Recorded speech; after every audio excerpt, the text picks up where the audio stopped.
ಸ್ವತಂತ್ರ ಭಾರತದ ಅತಿ ದೊಡ್ಡ ಸರ್ವಾಧಿಕಾರಿ ಯಾರು ಗೊತ್ತಾ? ವಾಕ್ ಸ್ವಾತಂತ್ರ್ಯದ ಮೇಲೆ ಅವರು ಮಾಡಿದಷ್ಟು ದಾಳಿನ ಬೇರೆ ಯಾರು ಮಾಡಿಲ್ಲ.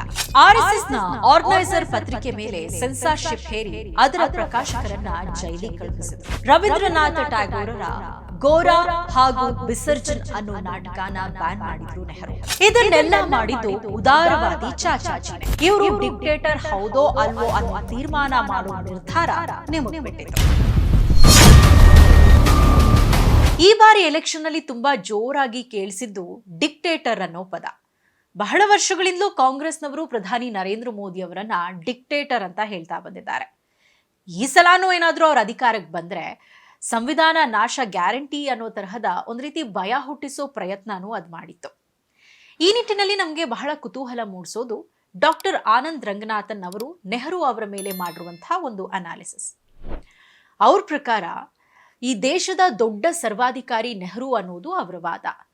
ಅದಕ್ಕೆ ಅವ್ರು ಕೊಡ್ತಾ ಹೋಗುವಂತಹ ಪ್ರೂಫ್ಗಳನ್ನ ನೋಡ್ತಾ ಹೋದ್ರೆ ಅರೆ ಇದೆಲ್ಲ ನಿಜಾನ ಅಂತ ನಮ್ಗೆ ಅನಿಸದೇ ಇರೋದು.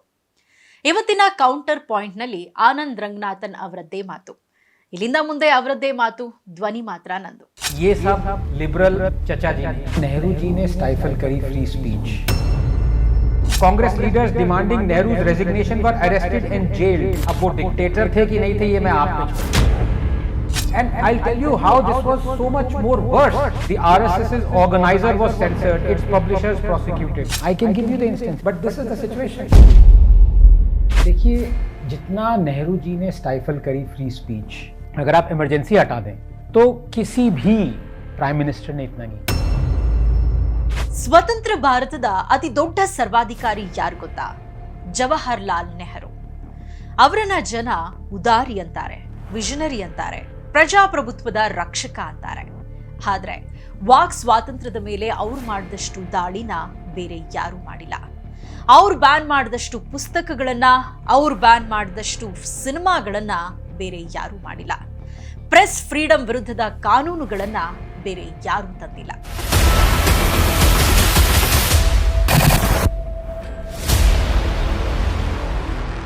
ಇದನ್ನೆಲ್ಲ ಅವರು ಮಾಡಿದ್ದು ಕೇವಲ ತಮ್ಮ ಸ್ವಂತ ಹಿತಾಸಕ್ತಿಗೋಸ್ಕರವೇ ಹೊರತು ಏನೋ ದೇಶೋದ್ಧಾರಕ್ಕಲ್ಲ. ಇಂದಿರಾ ಗಾಂಧಿ ಬಿಡಿ, ಅವರು ಎಮರ್ಜೆನ್ಸಿ ಮೂಲಕ ಸಾರಾಸಗಟಾಗಿ ಎಲ್ಲಾ ಹಕ್ಕುಗಳನ್ನು ಬ್ಯಾನ್ ಮಾಡಿ ಹಾಕಿದ್ರು. ಆದ್ರೆ ನೀವು ಎಮರ್ಜೆನ್ಸಿನ ಸ್ವಲ್ಪ ಪಕ್ಕಕ್ಕಿಟ್ಟು ನೋಡಿದ್ರೆ ಬೇರೆ ಯಾವ ಪ್ರಧಾನಿಯೂ ನೆಹರು ಅಷ್ಟು ಬ್ಯಾನ್ ಮಾಡಿಲ್ಲ. ನನ್ನ ಹತ್ರ ಉದಾಹರಣೆಗಳಿವೆ, ಕೊಡ್ತೀನಿ ನೋಡಿ.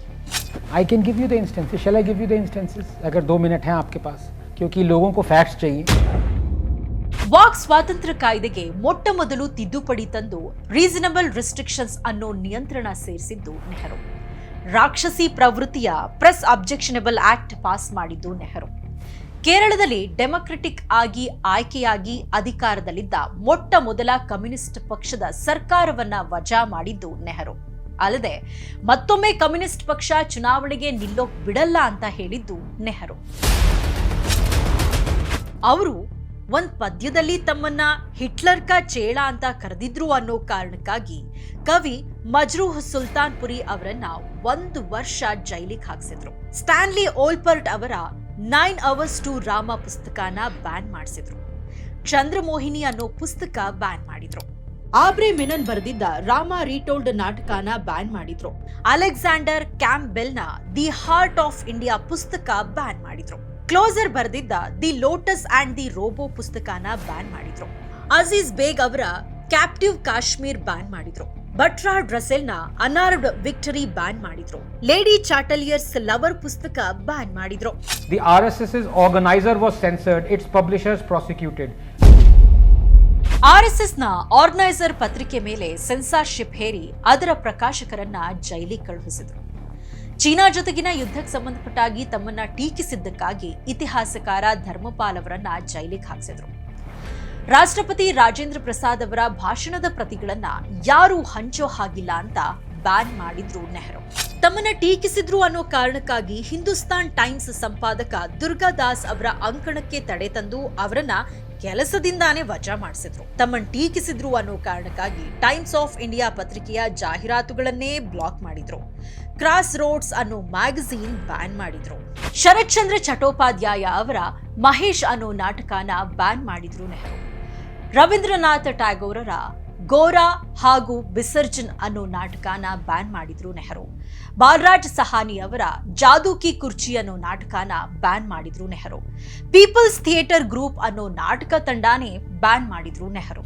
ತಮ್ಮ ವಿರುದ್ಧ ಲೇಖನ ಬರೆದಿದ್ದಕ್ಕೆ ಸಂಪಾದಕ ಪ್ರಹ್ಲಾದ್ ಕೇಶವ್ ಅತ್ರೆ ಅವರನ್ನ ಜೈಲಿಗೆ ಹಾಕಿಸಿದ್ರು. ವಿದೇಶಾಂಗ ವ್ಯವಹಾರಗಳ ಮೇಲೆ ಪ್ರಭಾವ ಬೀರಬಹುದಾದಂತಹ ಎಲ್ಲಾ ಫಾರಿನ್ ನ್ಯೂಸ್ ಪೇಪರ್ಗಳನ್ನೂ ಬ್ಯಾನ್ ಮಾಡಿದ್ರು. ಮೃಣಾಲ್ ಸೇನ್ ಅವರ ನೀಲ್ ಆಕಾಶ್ ಕೆ ನೀಚೆ ಸಿನಿಮಾ ಬ್ಯಾನ್ ಮಾಡಿದ್ರು. ಗೋಕುಲ್ ಶಂಕರ್ ಅನ್ನೋ ಸಿನಿಮಾ ಬ್ಯಾನ್ ಮಾಡಿದ್ರು. ಭೂಲ್ ನಾ ಜಾನಾ ಸಿನಿಮಾ ಬಿಡುಗಡೆಗೆ ಅಡ್ಡಗಾಲ್ ಹಾಕಿದ್ರು. ಜರ್ನಾ ಅನ್ನೋ ಸಿನಿಮಾ ಬ್ಯಾನ್ ಮಾಡಿದ್ರು. ಗಂಗಾ ಜಮುನಾ ಸಿನಿಮಾ ಬಿಡುಗಡೆಗೆ ಅಡ್ಡಗಾಲ್ ಹಾಕಿದ್ರು. ಪ್ರದೀಪ್ ಅವರ ಸಿನಿಮಾದ ಹಾಡುಗಳನ್ನ ಡಿಲೀಟ್ ಮಾಡಿಸಿದ್ರು. ಫಿರ್ ಸುಬಹ ಹೋಗಿ ಸಿನಿಮಾದ 2 ಹಾಡುಗಳನ್ನ ಬ್ಯಾನ್ ಮಾಡಿದ್ರು. ಜುಗ್ನೂ ಸಿನಿಮಾ ಬ್ಯಾನ್ ಮಾಡಿದ್ರು. ಅವರ ಕಾಂಗ್ರೆಸ್ ಪಾರ್ಟಿ ಪರಾಶಕ್ತಿ ಅನ್ನೋ ಒಂದು ಐಕಾನಿಕ್ ಸಿನಿಮಾ ಬ್ಯಾನ್ ಮಾಡಿಸೋದಕ್ಕೆ ಹೊರಟಿತ್ತು. Congress leaders demanding Nehru's resignation were arrested and jailed. All India ರೇಡಿಯೋದಿಂದ ಹಿಂದಿ ಸಿನಿಮಾದ ಹಾಡುಗಳನ್ನ ತೆಗೆಸಿ ಹಾಕಿದ್ರು.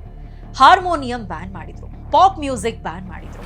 ತಮ್ಮ ರಾಜೀನಾಮೆ ಕೇಳಿದ ತಮ್ಮದೇ ಪಕ್ಷದ ನಾಯಕರುಗಳನ್ನ ಅರೆಸ್ಟ್ ಮಾಡಿಸಿ ಜೈಲಿಗೆ ತಳ್ಳಿದ್ರು. ये सब लिबरल चचा जी ने किया है.